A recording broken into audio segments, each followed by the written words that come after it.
Hello everyone, I am Gaurav Gupta. I welcome you all on my YouTube channel. देखिए, इस channel को create करने के पीछे हमारी जो मोटिवेशन है वो बस यही है कि हमने अपनी हम्बल कैपेसिटी में अभी तक जो भी मैथमेटिक्स पढ़ी है उसमें जो हमें इंट्यूशंस मिले हैं, फीलिंग्स मिली हैं, हमने जो इसमें लाइफ महसूस करी है, इन एक्सपीरियंसेस को हम आप सबके साथ शेयर कर सकें। हम में से कई लोगों को ऐसा लगता है कि मैथ्स का मतलब कैलकुलेशंस होता है, प्रॉब्लम सॉल्विंग होता है। वो मैथ्स को काफ़ी मैकेनिकल सा बना देते हैं। पर हकीकत में हम जो भी कैलकुलेशंस करते हैं, हम जो भी सिंबल्स लिखते हैं, उनमें एक लाइफ होती है और इस लाइफ को हमें महसूस करने की कोशिश करनी चाहिए। और शायद हम इसे महसूस नहीं कर पाते हैं, इसलिए हम में से कई लोगों के लिए मैथ्स एक डिफ़िकल्ट सब्जेक्ट बन जाता है या बोरिंग हो जाता है। पर हकीकत में मैथ्स एक काफ़ी इंटरेस्टिंग सब्जेक्ट है। तो आज के इस इंट्रोडक्टरी वीडियो में हम मैथ्स के नेचर के बारे में आपसे डिस्कस करेंगे कि हम जो भी कॉन्सेप्ट्स मैथ्स में पढ़ते हैं उनका क्या नेचर होता है, उन्हें हमें कैसे ट्रीट करना चाहिए, इसके बारे में हम डिस्कस करेंगे। साथ ही साथ हम मैथ्स के स्ट्रक्चर के बारे में भी डिस्कस करेंगे। मैथ्स में आप कोई भी थ्योरी पढ़ते हो तो उसका एक लॉजिकल स्ट्रक्चर होता है और वो लॉजिकल स्ट्रक्चर क्या है उसके बारे में आज हम इस वीडियो में डिस्कस करेंगे। तो चलिए अपना डिस्कशन स्टार्ट करते हैं। देखिए, मैथ्स के बारे में सभी फिलोसफर्स ने यह कहा है कि maths is superior of all sciences. चाहे आप इंडियन फिलोसफर्स की बात करो, हमारे ऋषि मुनियों ने याजुस ज्योतिषम में ये वर्णित किया है कि यथा शिखा मयूराणाम नागानाम मणियो यथा तद्वद वेदांग शास्त्राणाम गणितम मूर्धनि स्थितम। वे कहते हैं कि जैसे मोरों में शिखा और नागों में मणि का स्थान सबसे ऊपर होता है, वैसे ही सभी वेदांग और शास्त्रों में गणित का स्थान सर्वोपरि है। वेस्टर्न फिलोसफर्स भी ये कहते हैं कि maths is kingpin of scientific thinking या maths is queen of all sciences. तो आखिरकार मैथ्स में ऐसा क्या स्पेशल है जो मैथ्स को सभी साइंसेस में सुपीरियर बनाता है? इसी के बारे में आज के इस वीडियो में हम डिटेल में डिस्कशन करेंगे। देखिए, एक बात जो हमें गांठ बांध लेनी चाहिए वो ये है कि maths deals with abstract concepts. आप अपनी लोअर क्लासेस की मैथमेटिक्स से लेकर हायर क्लासेस तक जो भी मैथमेटिक्स पढ़ते हैं वो बेसिकली अब्स्ट्रैक्ट नेचर की होती है। मैथ्स में हम जो भी कॉन्सेप्ट्स को एनकाउंटर करते हैं वो बेसिकली अब्स्ट्रैक्ट ऑब्जेक्ट्स होते हैं। अब देखिए, अब्स्ट्रैक्ट ऑब्जेक्ट्स का मतलब क्या होता है। तो बहुत सारे फिज़िकल ऑब्जेक्ट्स को, कंक्रीट ऑब्जेक्ट्स को, सिचुएशंस को ऑब्ज़र्व करके हमें उनमें कुछ कॉमन प्रॉपर्टीज़ ऑब्ज़र्व होती हैं। हमें उनमें कुछ कॉमन प्रॉपर्टीज़ ऑफ इंटरेस्ट नज़र आती हैं जिनको हम स्टडी करना चाहते हैं। तो उससे मोटिवेट होकर हम अपने माइंड में एक अब्स्ट्रैक्ट ऑब्जेक्ट क्रिएट करते हैं जो बेसिकली वो कैरेक्टरिस्टिक प्रॉपर्टीज़ को पोसेस करता हो। अब आप पूछेंगे कि इस अब्स्ट्रैक्ट ऑब्जेक्ट को क्रिएट करने का फ़ायदा क्या है। तो देखिए, ये अब्स्ट्रैक्ट ऑब्जेक्ट उन सारी कंक्रीट सिचुएशंस का, उन सारे फिज़िकल ऑब्जेक्ट्स का रिप्रेजेंटेटिव होता है। तो हम इस अब्स्ट्रैक्ट ऑब्जेक्ट की डिटेल्ड स्टडी करके एक प्रॉपर थ्योरी डेवलप करते हैं और वो थ्योरी उन सारे ही कंक्रीट सिचुएशंस या फिज़िकल ऑब्जेक्ट्स पर एप्लीकेबल होती है। ये अब्स्ट्रैक्शन की पावर है और मैथ्स में हम जो भी कॉन्सेप्ट्स पढ़ते हैं उनका नेचर अब्स्ट्रैक्ट होता है। एग्ज़ाम्पल के लिए अगर हम एक बेसिक ऑब्जेक्ट की बात करें जो हम बहुत ही लोअर क्लासेस में मैथ्स में एनकाउंटर करते हैं, वो है नेचुरल नंबर्स का। तो नेचुरल नंबर्स भी अब्स्ट्रैक्ट कॉन्सेप्ट्स हैं जो बेसिकली डिस्क्रीट कलेक्शंस से मोटिवेट होकर बनाए गए हैं।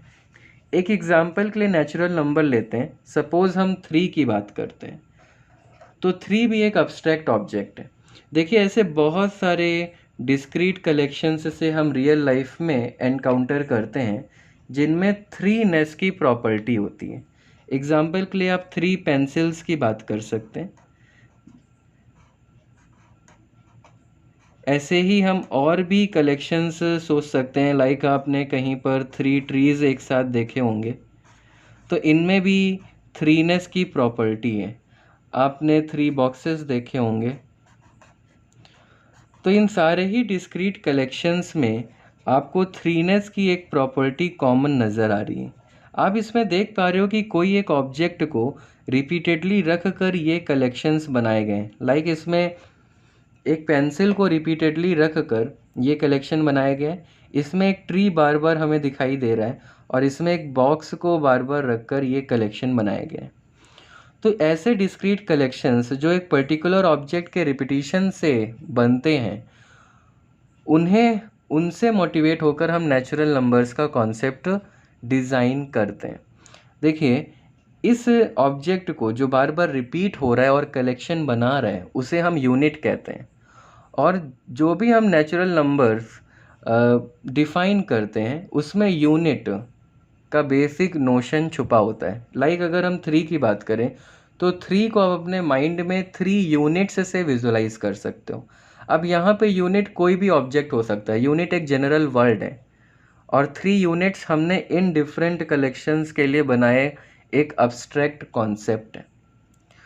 तो आप इसको माइंड में कैसे विजुलाइज करोगे? देखिए आप यूनिट के लिए कोई भी एक सिंबल यूज़ कर सकते हो। यूनिट को आप किसी भी एक सिंबल से रिप्रेजेंट कर सकते हो। लाइक मैं एक एग्जांपल के लिए यूनिट को रेक्टेंगल से रिप्रेजेंट कर रहा हूँ, तो ये एक अब्स्ट्रैक्ट सिंबल है जो मैंने जनरल यूनिट के लिए यूज़ किया है।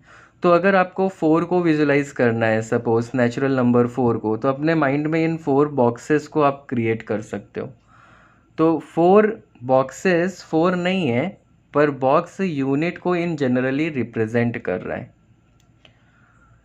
इस तरह से हमें नेचुरल नंबर्स को ट्रीट करना चाहिए। इससे हमें उनको विजुलाइज करने के लिए एक हेल्प मिलती है। अब देखिए जो मैंने आपको ये बात बताई कि जो हम अब्स्ट्रैक्ट कॉन्सेप्ट्स डिफ़ाइन करते हैं उस पर हम जनरल थ्योरी डेवलप करते हैं और वो उन सारी कंक्रीट सिचुएशंस में एप्लीकेबल होती है जिससे मोटिवेट होकर आपने वो अब्स्ट्रैक्ट कॉन्सेप्ट बनाया होता है। लाइक इस केस में हमने नेचुरल नंबर्स का जो कॉन्सेप्ट बनाया है वो डिस्क्रीट कलेक्शंस से मोटिवेट होकर बनाया है। तो आपको पता है कि नेचुरल नंबर्स में हम एडिशन ऑपरेशन डिफ़ाइन करते हैं। तो एडिशन एक सिंपल एडिशन स्टेटमेंट लेते हैं। आपने ये बेसिक स्टेटमेंट बहुत ही अच्छे से अप्रिशिएट करते हैं आप कि 3 + 4 = 7 होता है। तो अब इसको हमें कैसे रिगार्ड करना चाहिए उसको भी देखते हैं। देखिए ये statement in a general in abstraction क्या कह रहा है कि 3 यूनिट्स को अगर आप 4 यूनिट्स से कंबाइन करो तो 7 यूनिट्स आपको मिल जाएगा। यहाँ पर यूनिट हम अब्स्ट्रैक्ट वर्ड का यूज़ कर रहे हैं। अब देखिए ये एक अब्स्ट्रैक्ट स्टेटमेंट है जो इन सारी कंक्रीट सिचुएशंस पे एप्लीकेबल है। सपोज़ आपके पास 3 पेंसिल्स हैं और आपको किसी ने 4 पेंसिल्स और दे दी, तो आपके पास 7 पेंसिल्स हो गई कि नहीं? आप 3 ट्रीज़ को देख रहे थे, उनके बगल में 4 ट्रीज़ और थे, तो इन टोटल अब आपको 7 ट्रीज़ दिखाई दे रहे हैं कि नहीं? इसी तरह से 3 बॉक्सेस में 4 बॉक्सेस कंबाइन किए जाएं तो 7 बॉक्सेस मिलेंगे। तो ये एक जनरल स्टेटमेंट है, ये एक अब्स्ट्रैक्ट स्टेटमेंट है, पर ये इन सारी कंक्रीट सिचुएशंस में एप्लीकेबल है। यही है अब्स्ट्रैक्शन की पावर। अभी तो हमने एक एग्जांपल अरिथमेटिक से लिया। आप ज्योमेट्री पढ़ते हैं बेसिक क्लासेस में, तो ज्योमेट्री में हम डिफरेंट शेप्स और फिगर्स की स्टडी करते हैं, उनकी प्रॉपर्टीज़ के बारे में स्टडी करते हैं। तो वो शेप्स भी अब्स्ट्रैक्शंस होते हैं। एग्जाम्पल के लिए हम एक बेसिक शेप लेते हैं, सपोज़ हम ट्रायंगल की बात करें, तो रियल लाइफ में ऐसे हम बहुत सारे ऑब्जेक्ट्स को देखते हैं जिनका शेप ट्रायंगुलर होता है। एग्जाम्पल के लिए आप एक ट्रायंगुलर प्लॉट ऑफ लैंड की बात कर सकते हो। कई बार आपको ट्रायंगुलर प्लॉट ऑफ लैंड भी दिखाई देते हैं।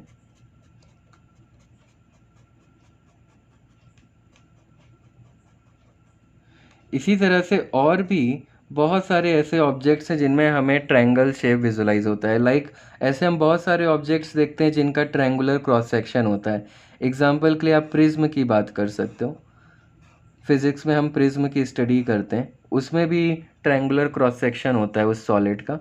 इसी तरह से मान लीजिए नाइट में आप स्काई को देख रहे हो और आप उसमें किसी 3 स्टार्स पर फोकस कर रहे हो और उनको आप इमेजिनरी लाइन सेगमेंट्स से जॉइन करते हुए विजुलाइज करो, तो आपको एक ट्रायंगल का शेप नज़र आएगा। तो देखिए ऐसे बहुत सारे फिज़िकल ऑब्जेक्ट्स हैं जहाँ पर हमें ट्रायंगल का शेप विजुलाइज होता है और इन ऑब्जेक्ट्स से मोटिवेट होकर ही हम ट्रायंगल की अब्स्ट्रैक्शन क्रिएट करते हैं। अब देखिए ट्रायंगल को लेकर भी हमने काफ़ी सारी बेसिक प्रॉपर्टीज़ 9th-10th की ज्योमेट्री में पढ़ी हुई है। एक सिंपल सी बात देखते हैं। अब हम सब ने ये पढ़ा हुआ है कि जनरल कोई भी आप एक ट्रायंगल लो, एक अब्स्ट्रैक्ट ट्रायंगल की ही बात हो रही है यहाँ पर, तो इसका एरिया क्या होता है। आप इसकी किसी भी साइड को बेस ले सकते हो और इस बेस के करस्पॉन्डिंग आप एक हाइट ड्रॉ कर सकते हो। उसके अपोजिट वर्टेक्स से डाला गया परपेंडिकुलर हाइट का काम करता है। तो हमने पढ़ा हुआ है एरिया ऑफ ट्रायंगल इस हाइट और बेस के टर्म्स में half base times height unit square होता है। अब देखिए ये जो हमने फॉर्मूला क्रिएट किया ये अब्स्ट्रैक्ट ट्रायंगल से एसोसिएटेड था, बट ये फॉर्मूला इन सारे कंक्रीट सिचुएशंस में एप्लीकेबल है। अगर आप मान लीजिए ट्रायंगुलर प्लॉट ऑफ लैंड का एरिया निकालना चाहते हो तो आप इस फॉर्मूला का यूज़ कर सकते हो। आप इस ट्रायंगुलर क्रॉस सेक्शन का एरिया निकालना चाहते हो तो इस फॉर्मूला का यूज़ कर सकते हो। और भी 9th-10th की ज्योमेट्री में जो हम ट्रायंगल से एसोसिएटेड बेसिक प्रॉपर्टीज़ पढ़ते हैं वो इन जनरल इन सभी ट्रायंगुलर ऑब्जेक्ट्स में अप्लाई करी जा सकती है। यही है अब्स्ट्रैक्शन की पावर। आप और भी एग्जांपल्स ले सकते हैं, जैसे 11th-12th की क्लास में हम कैलकुलस पढ़ते हैं और उसमें हम फंक्शन के नोशन के बारे में स्टडी करते हैं। तो आप में से जो लोग फंक्शन के बारे में जानते हैं वो जानते होंगे कि फंक्शन को डिफ़ाइन कैसे किया जाता है। फंक्शन बेसिकली एक स्पेशल टाइप ऑफ रिलेशनशिप होती है बिटवीन 2 सेट्स ऑफ ऑब्जेक्ट्स, जिसमें पहला सेट ऑफ ऑब्जेक्ट को हम डोमेन कहते हैं, जिनके ऑब्जेक्ट्स का एक किसी दूसरे सेट ऑफ ऑब्जेक्ट्स जिसे हम को डोमेन कहते हैं उनके साथ एक यूनिक रिलेशनशिप होता है। फंक्शन एक स्पेशल टाइप ऑफ रिलेशंस है बिटवीन 2 सेट्स डोमेन एंड को डोमेन सच दैट डोमेन का एवरी एलिमेंट को डोमेन के किसी यूनिक एलिमेंट के साथ एसोसिएटेड होता है। ये डेफिनेशन हम 11th क्लास में पढ़ते हैं, पर यहाँ पर भी सेम चीज़ अप्लाई होती है कि ये जो आप फंक्शन का कॉन्सेप्ट पढ़ रहे हो ये भी एक अब्स्ट्रैक्ट कॉन्सेप्ट। बहुत सारी ऐसी रियल लाइफ सिचुएशंस आती हैं जहाँ पर हमें फंक्शन टाइप का रिलेशनशिप दिखाई देता है। एग्जाम्पल के लिए आप एक क्लास ऑफ स्टूडेंट्स को विजुलाइज करिए। सपोज़ हमारे पास एक क्लास ऑफ स्टूडेंट्स है जिसमें 35 स्टूडेंट्स हैं मान लीजिए, और हम एक रिलेशनशिप डिफ़ाइन कर रहे हैं इस क्लास ऑफ स्टूडेंट्स और सेट ऑफ रियल नंबर्स के बीच में, विच इज़ हाइट। देखिए हम इस क्लास के हर एक स्टूडेंट की हाइट मेज़र कर सकते हैं और वो हाइट किसी यूनिट में आप लेंथ की यूनिट में नापेंगे और आपको एक रियल नंबर मिलेगा। तो अब आप एक बात बताओ, ये जो एसोसिएशन है क्लास ऑफ स्टूडेंट्स और रियल नंबर्स के बीच में, ये फंक्शन टाइप का एसोसिएशन हुआ कि नहीं। इस क्लास ऑफ स्टूडेंट्स में हर एक स्टूडेंट की कोई ना कोई एक यूनिक हाइट होगी कि नहीं। ऐसा तो हो नहीं सकता कि किसी स्टूडेंट की हाइट ही ना हो, हर स्टूडेंट की हाइट होगी और वो एक यूनिक हाइट होगी। तो ये जो सिचुएशन है इसमें हमें फंक्शन टाइप का रिलेशनशिप दिखाई दे रहा है। ऐसे ही मैथ्स में आप जो भी कॉन्सेप्ट्स पढ़ते हो from your basic classes mathematics to higher classes, आप जो भी कॉन्सेप्ट्स पढ़ते हो वो सारे अब्स्ट्रैक्ट नेचर के होते हैं। बेसिकली अर्लियर क्लासेस में जो हम अब्स्ट्रैक्ट कॉन्सेप्ट्स पढ़ते हैं वो एलिमेंट्री अब्स्ट्रैक्शंस होते हैं जो नेचर से सीधे हम अब्स्ट्रैक्ट करते हैं। फिर धीरे धीरे जैसे हम मैथ्स की स्टडी में आगे बढ़ते जाते हैं तो हम उन अब्स्ट्रैक्शंस पे अब्स्ट्रैक्शंस बनाते चले जाते हैं। बेसिकली डिफरेंट लेयर्स ऑफ अब्स्ट्रैक्शंस बन जाती हैं और हम उनकी स्टडी करते चले जाते हैं। बट अगर आप इस बेसिक आइडिया से कंफर्टेबल नहीं हैं कि मैथ्स में हम जो भी कॉन्सेप्ट पढ़ रहे हैं वो बेसिकली अब्स्ट्रैक्ट नेचर का है, तो हमें डिफ़िकल्टी हो सकती है समझने में। तो सबसे पहले तो हमने अभी इस वीडियो में ये समझ लिया कि मैथ्स का नेचर क्या होता है। अब हम आगे बात करेंगे कि मैथ्स का लॉजिकल स्ट्रक्चर क्या होता है। देखिए, मैथ्स में आप कोई भी थ्योरी जो पढ़ते हो उसका लॉजिकल स्ट्रक्चर क्या होता है ये भी हमें समझना बहुत ज़रूरी है। अगर हम मैथ्स को समझने में डिफ़िकल्टी फेस करते हैं तो उसका एक मेन रीज़न ये है कि हम जो मैथ्स में थ्योरीज़ पढ़ रहे हैं उनका लॉजिकल स्ट्रक्चर नहीं समझते।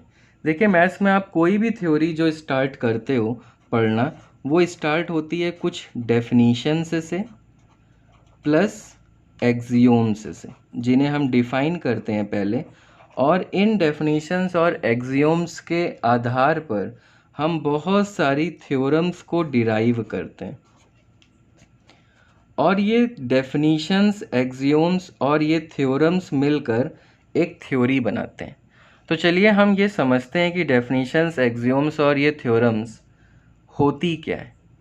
देखिए, जो भी आप फिज़िकल सिचुएशंस को, ऑब्जेक्ट्स को स्टडी करना चाहते हो, उनकी common characteristics, common properties of interest abstract करके आप पहले तो कुछ अब्स्ट्रैक्ट ऑब्जेक्ट्स को डिफ़ाइन करते हो। आप पहले डेफिनीशंस देते हो उन अब्स्ट्रैक्ट ऑब्जेक्ट्स की जिनकी आप स्टडी करने जा रहे हो, और उन ऑब्जेक्ट्स से रिलेटेड कुछ ऐसी प्रॉपर्टीज़ को हम पहले एज्यूम करते हैं जो सेल्फ एविडेंट होती है, जिनके लिए हमें प्रूफ्स की ज़रूरत नहीं होती बेसिकली, जो कोई भी इंट्यूटिवली फील कर सकता है।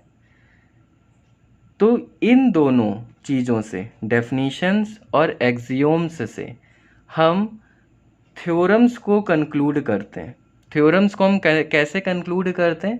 थ्योरम्स को हम बेसिकली डिडक्टिव रीजनिंग लगाकर डेफिनीशंस और एक्सियोम्स पे थ्योरम्स को डिराइव करते हैं। अब डिडक्टिव रीजनिंग क्या होता है इसके बारे में हम डिटेल में कभी आगे बात करेंगे, पर देखिए, ये थ्योरम्स बेसिकली उन अब्स्ट्रैक्ट ऑब्जेक्ट्स से एसोसिएटेड कुछ प्रॉपर्टीज़ होती हैं जिन्हें हम डिराइव कर रहे हैं।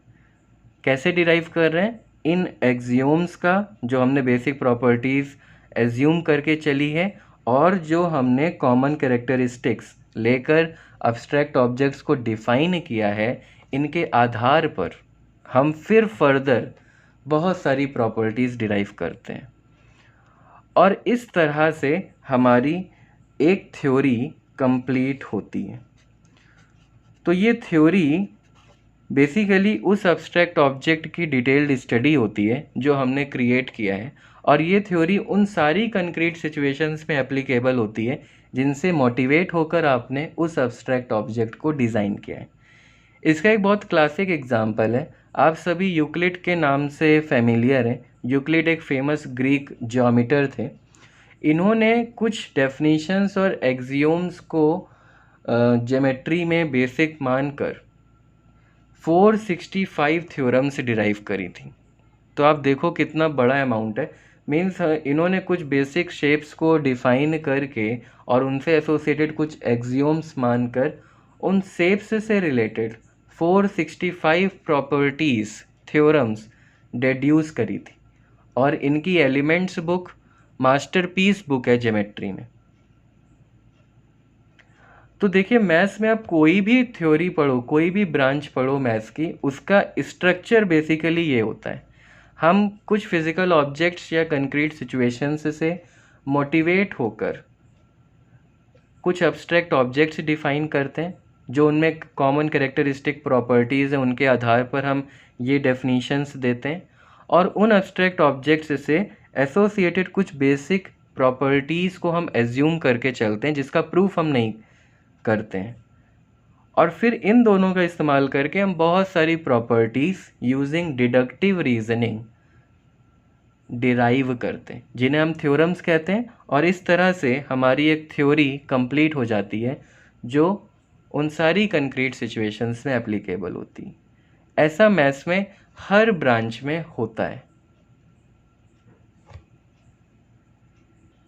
तो अगर हम मैथ्स का नेचर समझ लें, जो अभी हमने इस वीडियो में डिस्कस किया, मैथ्स में हम जो भी ऑब्जेक्ट्स के बारे में स्टडी कर रहे हैं वो अब्स्ट्रैक्ट नेचर के होते हैं। इस बात को अगर हम सही से समझ लें और मैथ्स में हम जो भी थ्योरी पढ़ते हैं, जो भी ब्रांच पढ़ते हैं, उसका स्ट्रक्चर कैसा होता है, इस चीज़ को अगर हम सही से समझ लें तो मैथ्स हमारे लिए एक इंटरेस्टिंग सब्जेक्ट हो जाएगा। देखिए, ये जो डेफिनीशंस हैं, एक्सियोम्स हैं, जो ये अब्स्ट्रैक्ट ऑब्जेक्ट्स हम क्रिएट करते हैं, इसकी मोटिवेशन तो हमें नेचर से ही मिलती है। जो भी आप एलिमेंट्री अब्स्ट्रैक्शंस पढ़ते हो, भले ही वो रियल नंबर्स हों या आपके ज्योमेट्री में शेप्स वगैरह हों, इनका मोटिवेशन तो हमें नेचर से ही मिलता है। तो नेचर तो काफ़ी इंटरेस्टिंग है, ब्यूटीफुल है। तो फिर मैथ्स तो इसी नेचर की ही तो स्टडी है। हम कहते भी हैं कि maths is language of nature या maths is language of universe. तो नेचर जब इतनी इंटरेस्टिंग है तो मैथ्स भी इंटरेस्टिंग हुई। तो अगर हम मैथ्स के नेचर को और इसके स्ट्रक्चर को सही से समझ लें तो हमें मैथ्स में कोई भी डिफ़िकल्टी फेस नहीं होगी। जब भी हम किसी भी मैथ्स की थ्योरी को स्टडी करना स्टार्ट करें तो सबसे पहले हमें जो भी डेफिनीशंस मिल रही हैं उनसे रिलेटेड कंक्रीट ऑब्जेक्ट्स को पहले हमें महसूस करना चाहिए। पहले हमें उन फिज़िकल ऑब्जेक्ट्स या कॉन्सेप्ट्स जिनसे वो अब्स्ट्रैक्ट ऑब्जेक्ट क्रिएट किया गया है उसको पहले फील करना चाहिए, तभी हम उस अब्स्ट्रैक्ट ऑब्जेक्ट को सही से समझ पाएंगे और फिर हम एक्सियोम्स को भी इंजॉय कर पाएंगे, महसूस कर पाएंगे और फिर जो हम थ्योरम से डिराइव करेंगे उनको भी समझ पाएंगे। तो इस तरह से अगर हम मैथ्स की स्टडी करेंगे तो आई होप आपको मैथ्स काफ़ी इंटरेस्टिंग लगेगी। तो आई होप आपको ये वीडियो काफ़ी पसंद आया होगा। Thanks for watching.